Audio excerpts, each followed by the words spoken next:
Ser podcast. Bueno, hace un par de semanas, cuando emitimos Hora 25 desde el Valle de los Caídos, desde lo que ahora se llama Cuelgamuros, durante uno de los tramos de publicidad estuvimos hablando en el equipo que estábamos allí sobre la necesidad de hacer un mapa amplio de todos los restos de simbología franquista que todavía queda por España. El Valle de los Caídos es sin duda el mayor símbolo, pero España está todavía llena de calles, de edificios, vestigios, estatuas, monolitos que rinden homenaje a Franco y a los suyos. Y nos hemos puesto a ello, a hacer ese mapa. A través de la red de emisoras de la cadena SER hemos elaborado un primer mapa que recorre todas las comunidades con los casos más sangrantes de estas exaltaciones, por cierto, prohibidas por la ley de memoria. Laura Gutiérrez, buenas noches. ¿Qué tal, Aimar? Buenas noches. Vamos a empezar, Laura, por los edificios que siguen ensalzando al franquismo. Pues mira, más allá de Cuelgamuros, del Valle de Cuelgamuros, donde recientemente estuvimos en Hora 25, el gran edificio que todavía hoy es una oda al franquismo es el Museo del Ejército de Toledo, en el Alcázar de Toledo, que alberga más de 200 enterramientos en su cripta, entre ellos del general Moscardó y de Milans del Bosch. Y ahí el gobierno, de momento, sigue guardando silencio, sigue sin cumplir la ley de memoria. En Santander, el Palacio de la Magdalena o el Parador de León todavía hoy siguen sin ser declarados lugares de memoria y sin referencias expresas a su pasado como campos de concentración. En Logroño, la Concatedral de la Redonda mantiene la inscripción franquista de la fachada de enaltecimiento al golpe de Estado y la dictadura, y en la Basílica del Pilar en Zaragoza es curioso que se exhiben aún las bombas de la guerra civil que no explotaron. Junto a edificios, igualándonos en altura casi, llama mucho la atención de este mapa cómo se mantiene la presencia de cruces franquistas, de exaltación franquista en varios puntos del país, cruces que recuerdan a los muertos del bando sublevado en municipios como Elche, en Alicante. Este espacio del abrazo y de la concordia en el que prevalece una cruz, que es eso, el símbolo de la concordia y del abrazo. Justo cuando el PSOE había ordenado su retirada, PP y Vox entraron en el gobierno municipal y dejaron la cruz tal cual. Algo similar ocurrió en Arrecife, en Lanzarote. Unas obras en la plaza donde se alza la cruz franquista de esta localidad hicieron pensar que se retiraría para siempre, pero no fue así. La cruz se ha vuelto a colocar este mes de noviembre donde estaba. También se mantiene, Aimar, la que hay en la Plaza Mayor de Dueñas, en Palencia. Hablamos de cruces, de edificios, pero es que todavía, Laura, encontramos incluso pueblos con nombres franquistas. Sí, hay localidades que se resisten a quitarse la terminología franquista, como Quintanilla de Onésimo, en Valladolid, San Leonardo de Yagüe, en Soria, Alberche del Caudillo, en Toledo, o Llanos del Caudillo, en Ciudad Real. En algunos casos porque el ayuntamiento no ha querido, en otros porque quienes no han querido son los vecinos. Los nombres siguen tal cual se pusieron durante la dictadura. A esto se suma, Aimar, otros elementos arquitectónicos, por ejemplo en Oviedo, donde se alza un monolito con el yugo y las flechas en la Plaza del Fresno. En La Roda, en Albacete, otro monolito recuerda el paso del cuerpo de Primo de Rivera por esta localidad. También en Asturias, el monumento a los héroes del Simancas, un regimiento del ejército franquista, luce en la fachada de un colegio de Gijón. Yo sigo persistiendo en la idea de que hay que desmantelarlo por completo. Y en ese sentido, el consejero Ovidio Zapico, de Izquierda Unida, confirmaba que el gobierno asturiano va a volver a intentar retirar esa escultura. En Tarragona, en la localidad de Tortosa, hace años se ordenó la retirada de un monumento franquista de 45 metros de alto. Fue en 2021, pero las máquinas se pararon cuando estaban a punto de quitarlo por una denuncia. Ahora ese vestigio está a la espera de la decisión del Supremo. En Euskadi, una de las comunidades donde la memoria está más sana, más limpia de nuestro país, encontramos, sí, el caso de Baños de Ebro, en Álava. Allí el PP se niega a retirar la inscripción de Caídos por Dios y por España, que está hecha en piedra en la ventana de un edificio municipal. Pues a mí no me parece mal, porque ha estado ahí toda la vida y nosotros además tenemos un tío y a mí no me importa que esté ahí. Sin embargo, incumple la ley de memoria histórica. Eso dicen. ¿Y quién ha incumplido? ¿Quién ha marcado esa ley? Nos tenían que haber preguntado los del pueblo. Pues a mí me parece que las leyes están para cumplirlas, que eso está, hay una ley que dice que esos vestigios tienen que desaparecer y que hay que cumplirlo, que tampoco es una cosa que cueste mucho. Ya ves lo que opinan, además, las vecinas de Baños. Decíamos, Laura, que esta exaltación simbólica del franquismo está prohibida por ley, pero es verdad que en los últimos años estamos viendo que hay quien quiere usar precisamente la ley ahora como palanca para frenar la memoria democrática. Pues sí, la política, sobre todo la política que abandera la derecha y la ultraderecha en España, está llena de gestos antimemoria, como la derogación de las leyes autonómicas de memoria en 4 comunidades: Aragón, Extremadura, Cantabria y la Comunidad Valenciana, con los trámites ya en marcha en una quinta en Baleares, todas con gobiernos del Partido Popular. La politización y la imposición de un relato de la historia ha sido y es el fracaso de estas leyes. El comodín del franquismo es el que ustedes utilizan para no poner el foco político en otras cuestiones. Así justifica el PP de Baleares la derogación de esta ley. Gestos como los cursos para la formación de docentes en temas de memoria, que se han vetado en Madrid y en la Comunidad Valenciana, o la resistencia de algunos gobiernos autonómicos como el de Ayuso para poner una placa que recuerde que en la Real Casa de Correos se torturó durante el franquismo cuando era la sede de la Dirección General de Seguridad.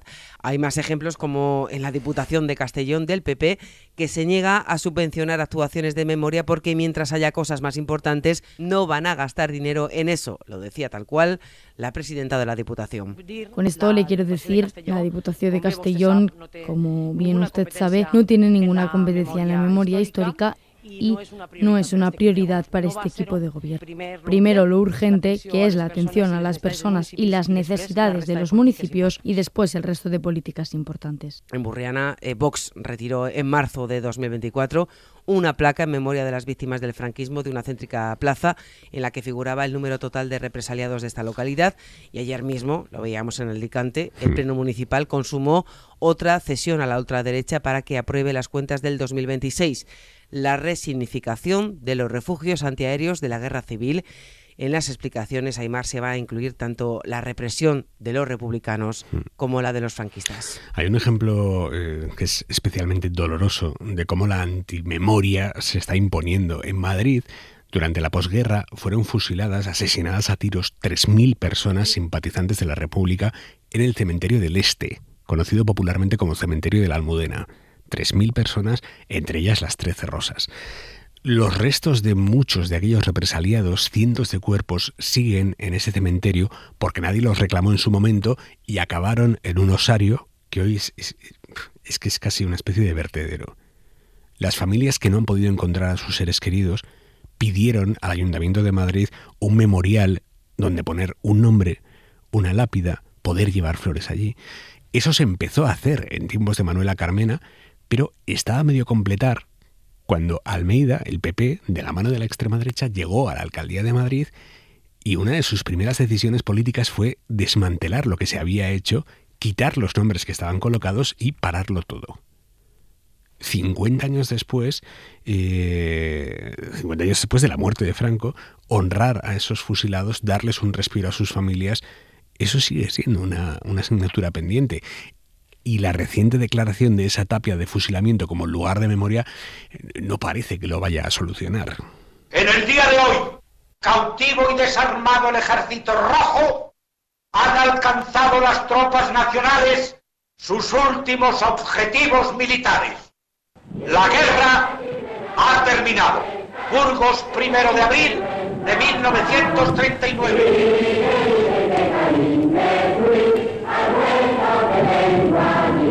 Madrid, la fecha oficial cae el 1 de abril de 1939 y los insurrectos, que ya eran vencedores, pues venían con unas ganas tremendas de venganza, con lo cual la represión en Madrid fue una de las más sangrientas de toda España. Madrid, 1939. La represión franquista fusila a miles de intelectuales, sindicalistas, republicanos en la tapia del cementerio del Este, del cementerio de la Almudena. Mirta Núñez es la primera historiadora que consigue averiguar el número exacto de personas asesinadas en ese paredón en los primeros años de la posguerra. Sí, la primera cifra fue la de 2.663 personas, documentado con los partes de enterramiento. A ver, yo a esta tapia llego a raíz de localizar a mi abuelo en un listado de un libro descatalogado de Mirta. Esa primera cifra se completó meses después con el trabajo de Tomás Montero, del colectivo Memoria y Libertad, que consiguió digitalizar todos los nombres y encontrar a más familias de fusilados. Fue la noche de San Antonio y la noche de San Juan las que más fusilados, ¿no? Parece como si les regodearan matar en las fiestas, ¿no? Pues se fusila en un día 108 personas. ¿Tú te puedes imaginar un paredón de 108 personas? Casi 3.000 asesinados en ese paredón, enterrados de 15 en 15. Entonces los echaban en unas cajas de madera de pescado, que las que se usaban para cualquier catástrofe, o antes en la República también, que iban forradas con una tela negra, y unos encima de otros. Claro, luego cuando a los 10 años había que sumar, porque era el plazo máximo, pues estaba todo mezclado, los ataúdes reventados. Hubo gente que ahí incluso trató de recuperar huesos, pero a saber qué huesos les dieron, porque no había nada científico. Yeah. Y el que pudo en esas fechas ya, pues a lo mejor rescató huesos y los llevó ya reducidos a pues algún columbario o a otras tumbas. Los restos que no fueron recuperados por las familias acabaron en el osario del cementerio, convertido hoy en un vertedero. De ahí la iniciativa de que hubiera un lugar común con todos los nombres para que pudiéramos ir a rendir culto, como ha hecho hace recientemente todo el mundo el Día de los Santos, o cuando quieran con unas flores en un cementerio, ¿no? Ese memorial se encargó al escultor Fernando Sánchez Castillo. Bueno, se aprobó en el pleno del ayuntamiento, todo el mundo estaba de acuerdo, y es crear un lugar en el que aparecieran esos 2.936 nombres con el mismo tamaño que cualquier otro fallecido en el cementerio del Este. Se llegaron a colocar 1.000 nombres, pero el proceso se paró con la llegada de PP y Vox al Ayuntamiento de Madrid. El alcalde Almeida, cuando llegó al poder con Vox, pues lo primero que hicieron en el ayuntamiento, antes que otro tipo de medidas, pues fue arrancar las placas con los nombres que había puestas, porque aquello fue un atropello, fue no exactamente un segundo fusilamiento, porque éramos ya otras generaciones, pero fue muy doloroso cuando la idea de la mayoría de los familiares era ya pasar página con conseguir este lugar de memoria, ¿no?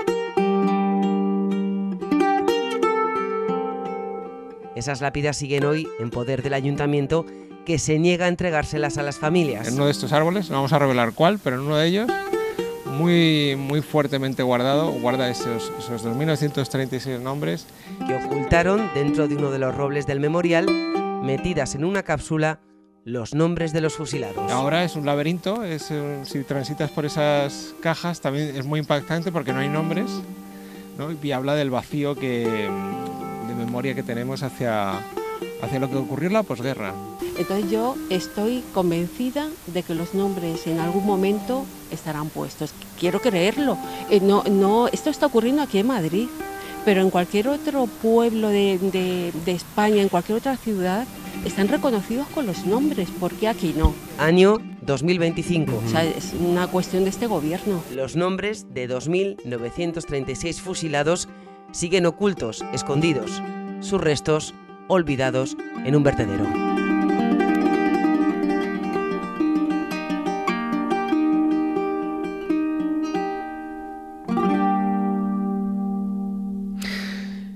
Para no perderte ningún episodio, síguenos en la aplicación o la web de la SER, Podium Podcast o tu plataforma de audio favorita.